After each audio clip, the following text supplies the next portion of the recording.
టెక్కలి నియోజకవర్గం టెక్కలి మండలం మేఘవరం పంచాయతీ నుండి కోటబొమ్మాలి ఎన్టీఆర్ భవన్ లో రాష్ట్ర తెదేపా అధ్యక్షులు టెక్కలి శాసనసభ్యులు శ్రీ కింజరపు అచ్చెన్నాయుడు ఆధ్వర్యంలో మాజీ సర్పంచ్ అల్లు మాధవరావు, 5వ వార్డు మెంబర్ అల్లు వెంకట్రావు, మాజీ వార్డు మెంబర్ గుంజల గోపీనాథ్, మాజీ ఉప సర్పంచ్ గుంటా తవిటయ్య, జెన్ని చంద్రరావు, గూన రాఘవరావు, గురుబల్లి సూర్యనారాయణ, జెన్ని శ్రీరామ్, చింతాడ శ్రీనివాసరావు, లంబా భీమారావు, జెన్ని భీమారావు, మాజీ గ్రామ వాలంటీరు బమ్మిడి ఫాల్గుణ రావులతో పాటు 70 కుటుంబాలు తెలుగుదేశం పార్టీలో చేరారు.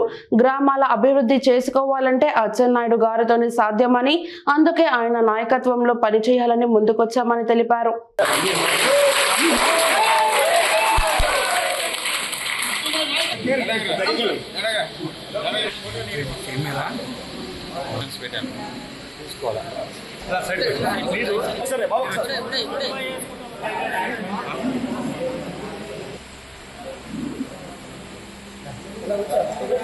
ముందుకు వచ్చి ముందుగా బాగుంటుందిలే.